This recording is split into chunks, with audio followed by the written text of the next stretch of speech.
A very good afternoon, and thank you very much for coming to this class of our Global Entrepreneurship Massive Open Online course. So today I would like to have maybe a relatively short lecture, but I want to talk about the topic of failure and also the importance of failure in entrepreneurship and in learning.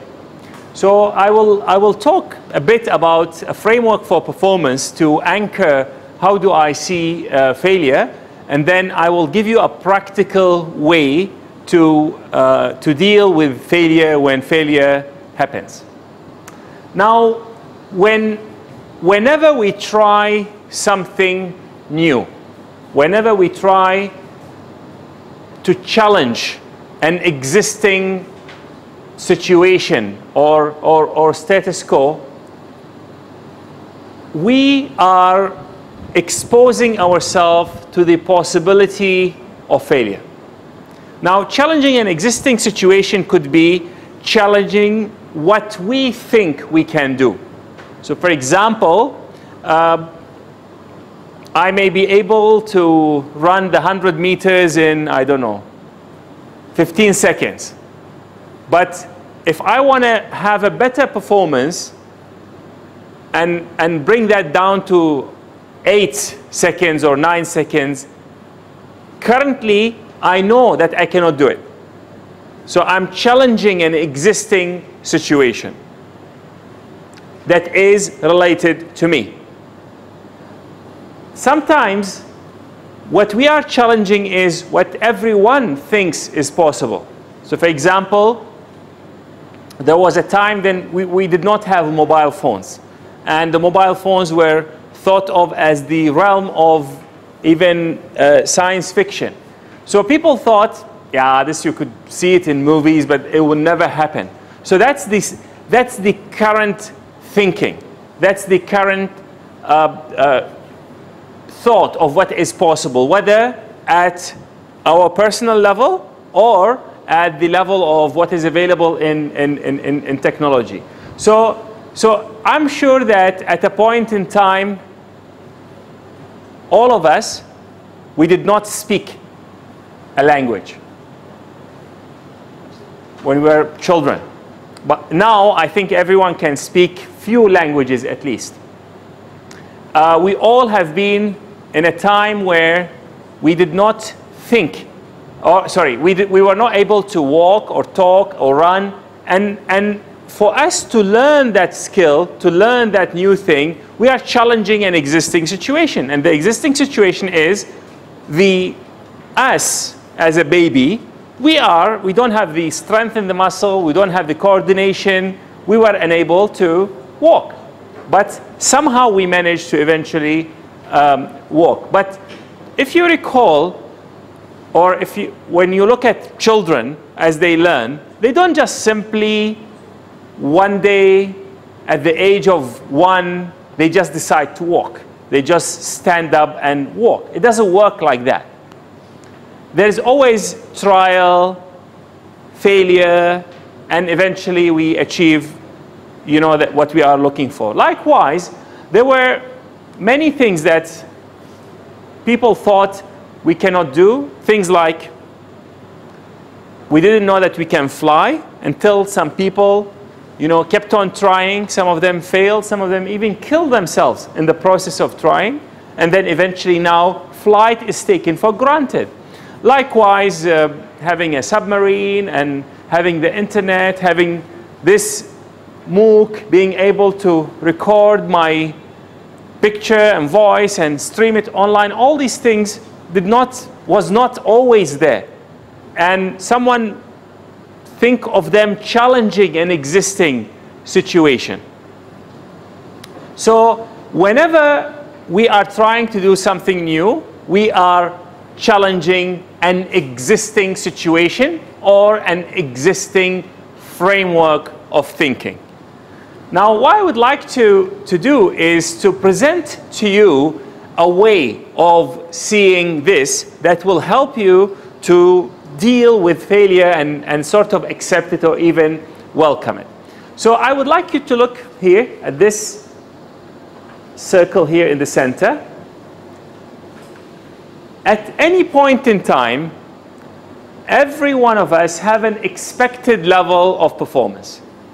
So I expect you to be able to perform at this level. Now, this could be something that is related to your academic capacity, or your athletic capability, or your performance at work. So this is about how fast we expect you to be, how good you are in mathematics, how well you can do in doing any task, data entry, typing, anything that you do, playing even computer game. There is an expected level of performance, which is bounded by this boundary here. Now, we may choose to perform at a level that is lower than our expected level of performance. So for example, I may be able of running, I can run, but I choose to walk. Or I may be able to walk, but I choose not to move. That's a choice. But let's establish that all of us, we know what is roughly we are capable of now, or what is expected from us. So if a student doing mechanical engineering at year 3, what is expected of him or her in terms of how much math they would know, how much design they would know, and things like that. So this is what we call is the expected level of performance. Now, for every level of performance, there is a higher level of performance. So for example, if you can run the 100 meters in 10 seconds, there will be people who are able to run it maybe in 9 seconds. So they are sort of better than you. They have a better performance than you. If you can raise 500, there's someone else who could raise 2,000.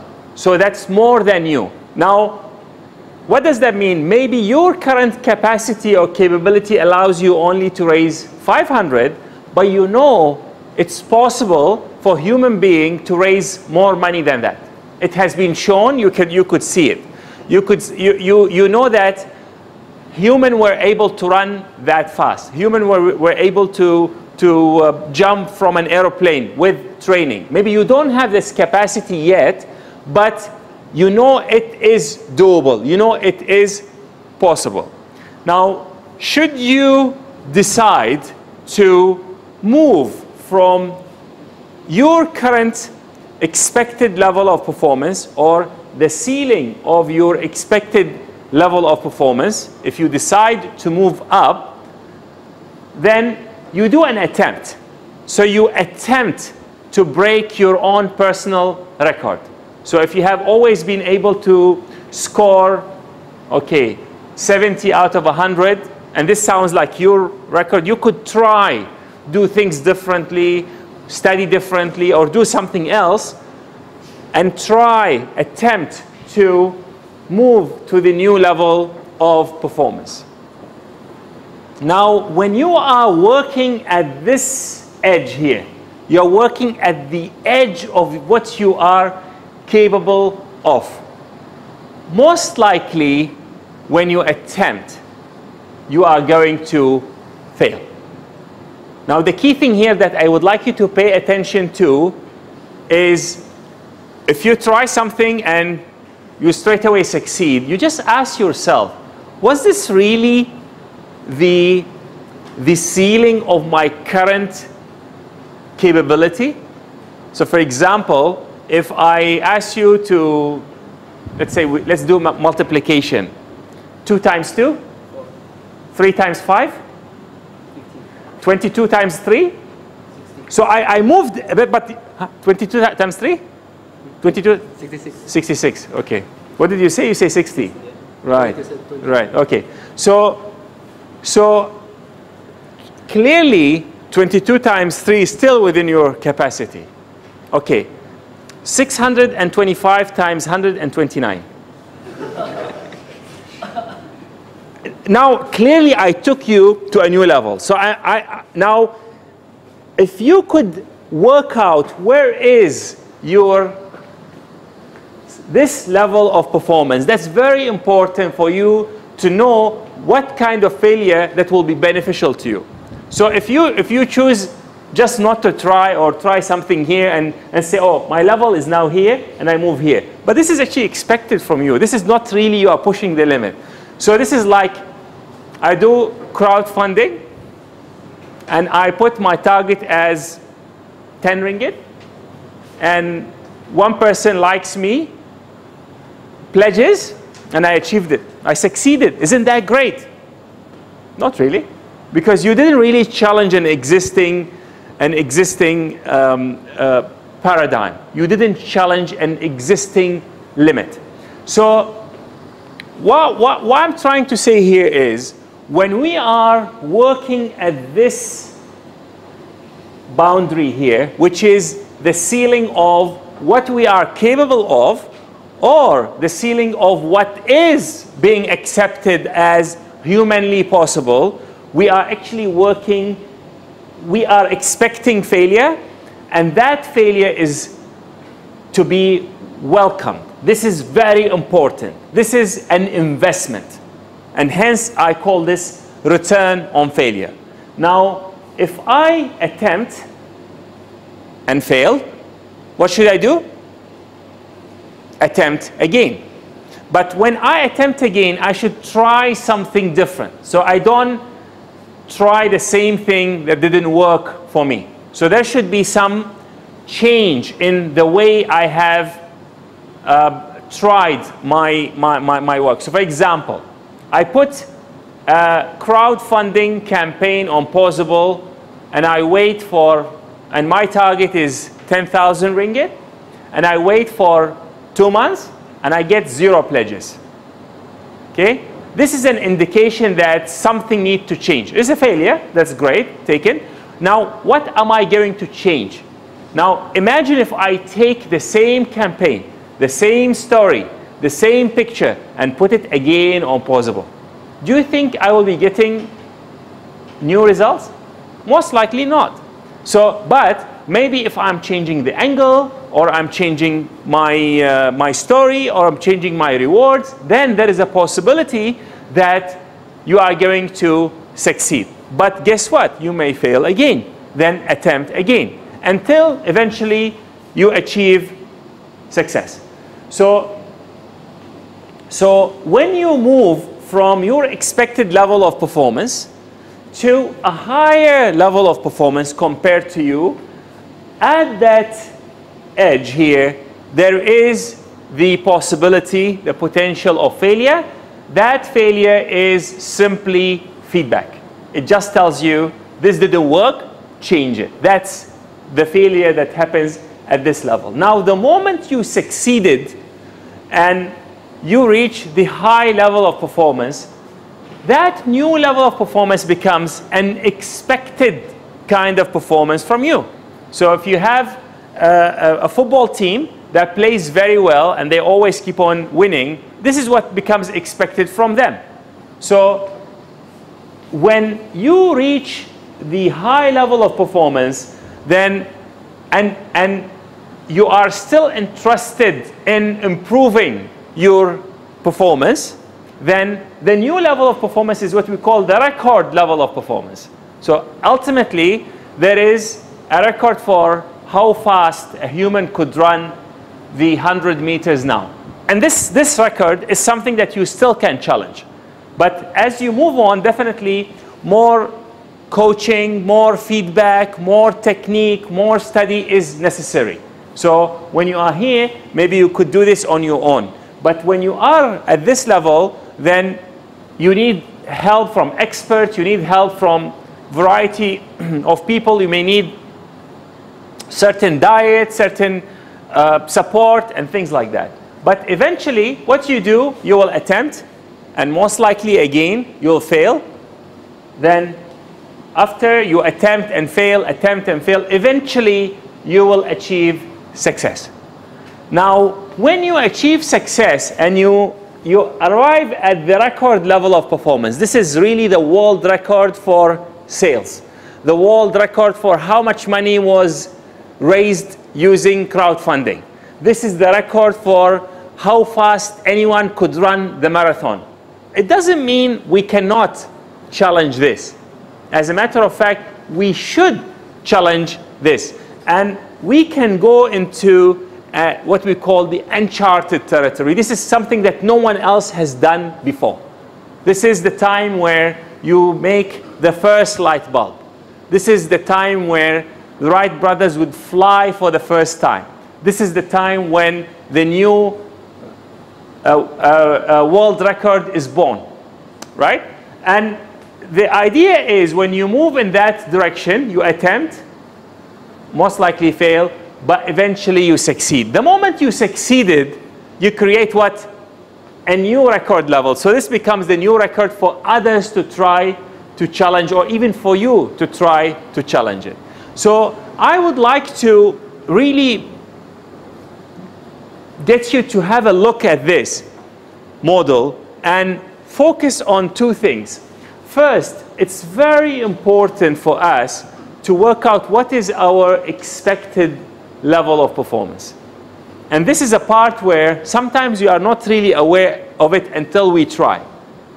So the moment we establish what we really cannot do, then we can say, okay, I need to train, or I need to exercise, or I need to study, or I need to do whatever I need to do so that I could exceed my existing level. And I would like you to pay attention to these two arrows, the attempt, fail. And there is a reason why I put them in this way, because I think this could be cyclic. And if you look at, for example, Edison, he said that he tried, before he get the light bulb right, some stories say 10,000 times. So he attempt, fail, change, attempt, fail, change, attempt, fail, until eventually the success is achieved. And based on that success we have, now you have a light bulb, so we make better light bulbs, more efficient light bulbs, and so on, so forth. So whatever is happening with us as we improve our performance, as we learn, as we progress in life, failure is expected. And when it is happening here at the edge of our limit, then this is expected, and it should be embraced and welcomed as a feedback on our performance. So please don't just say, oh, I tried to raise 20 ringgit and I failed. This is, you don't even reach your level. So that failure, I'm not talking about that failure. I'm not even encouraging you to fail that failure.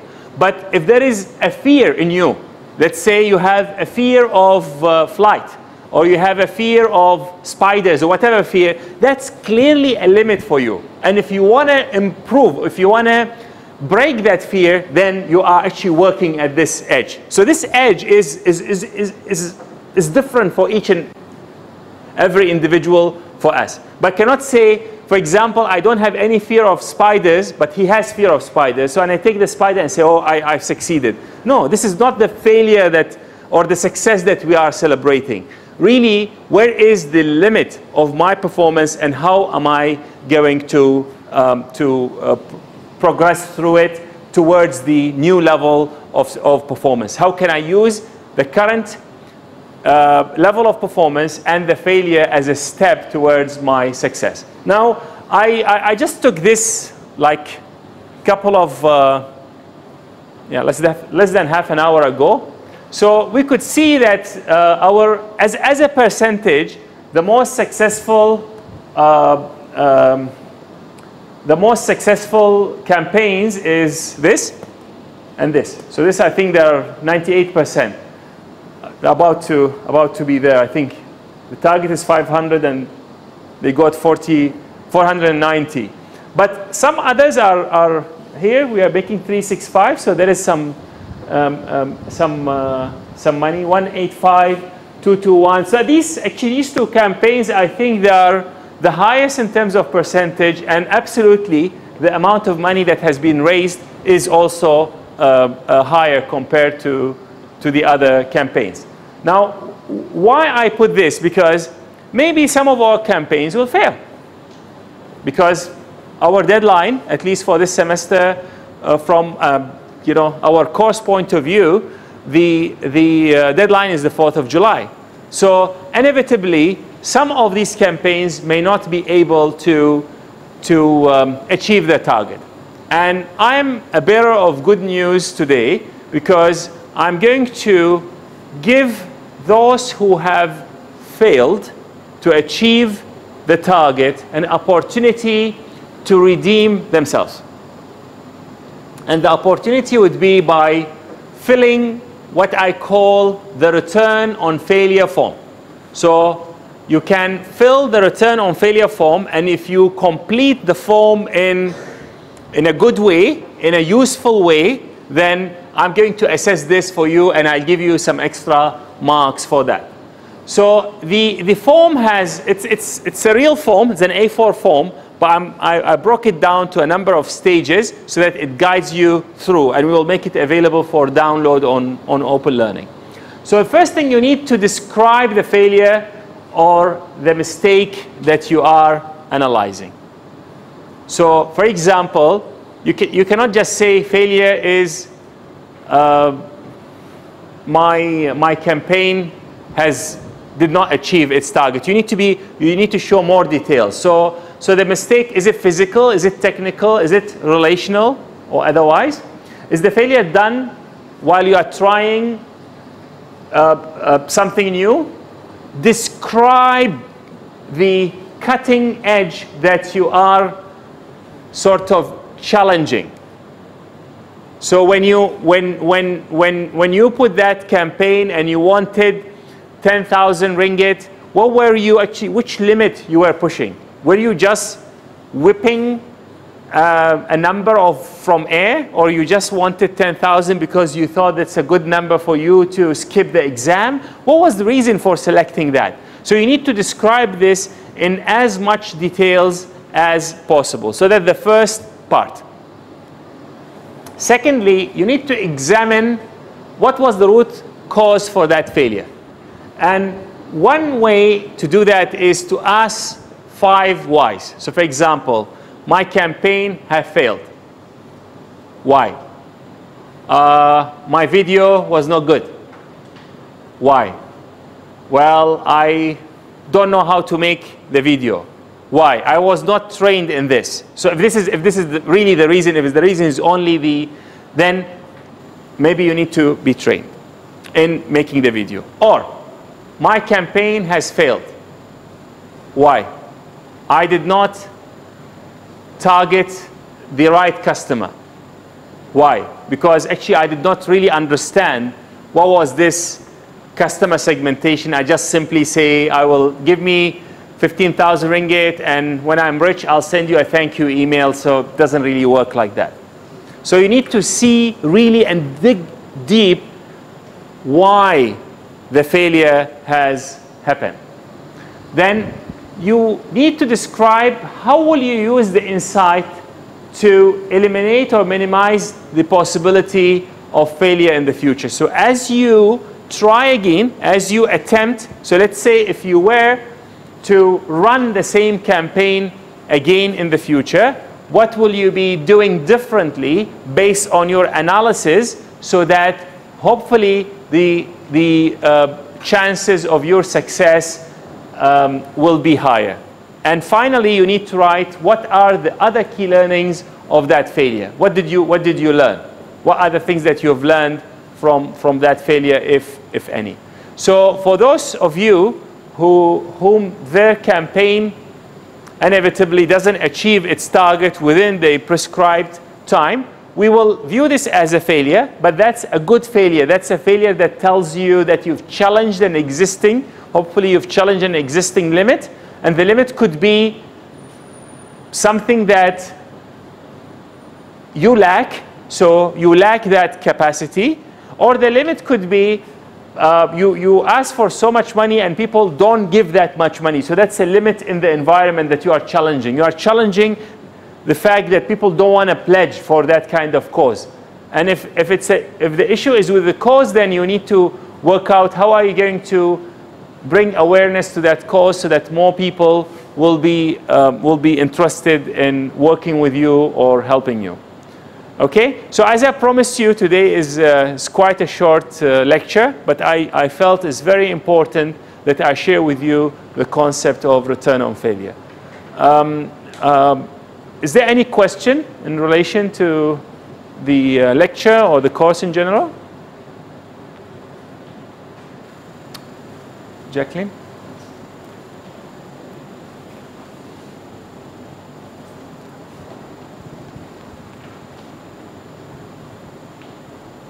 If the campaign do fail, yes. When do we need to submit the return on failure? So the return on failure is going to be is actually optional, and you need to submit it by Monday. After, Friday is the 4th, right? So Monday would be 7th for you to get marked for it. Now, if you just say, okay, campaign has failed, assess me based on the quality of the campaign, choice is yours. But I would like to really encourage you to fill this form, because that will help you frame your mind in viewing this as a success somehow. I just want to say that I'm actually very excited and very happy that so many of you got in the campaign approved. You managed to raise some money, and I really hope that for those who have put the campaign online and got some people from Australia and Europe, people maybe you did not even know, pledging for you to know that first, this technology works.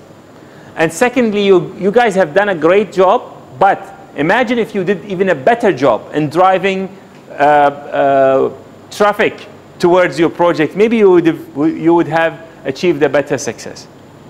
Yeah, so it's an optional form that you may choose to fill and get some extra marks for it, or you may just say, I don't want to touch this anymore, and the choice is yours. Is that good? Clear? Okay. Did you raise your hand? You have a question? No. Okay. Good. Any other question? Okay, great. So if you don't have question, we can stop here for the lecture. I will still be here to discuss with you and give you some feedback on your projects. Thank you very much. Now.